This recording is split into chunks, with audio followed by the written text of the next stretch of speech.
This video will cover the process of endochondral ossification. So endochondral ossification refers to the formation of bone starting off with a hyaline cartilage precursor. So in our embryo, we start off with hyaline cartilage and we ultimately replace it with spongy bone that can then be turned into compact bone. So when we look at a long bone, it has its length due to the process of endochondral ossification. So the way that our bones grow in length is through endochondral ossification. Now, these ossifications occur at the epiphyses. So you'll see these lines. These are called epiphyseal lines, and they represent where endochondral ossification once occurred.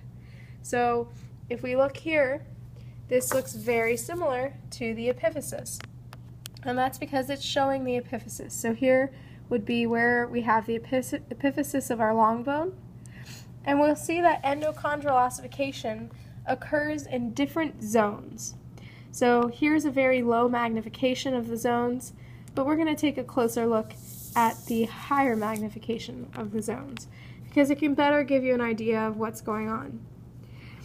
So what we do, remember, we're going to start off with hyaline cartilage and replace it with bone. And this ultimately will cause bone growth in length. So we have different zones. We have the resting zone is not actually shown here, but really the resting zone is where you have your hyaline cartilage. The chondrocytes are literally resting and metabolizing. Then, once we get down further, we could start to see our proliferative zone.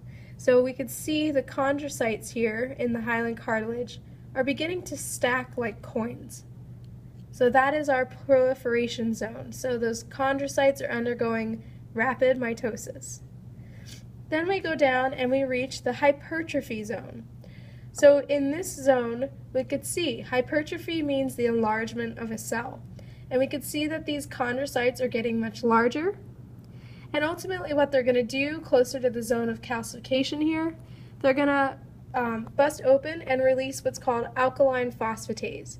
That's going to start calcifying the extracellular matrix.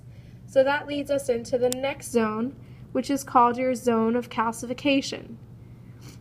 And then if we look just beneath the zone of calcification, that's where we're going to see the spongy bone beginning to replace the calcified extracellular matrix of cartilage.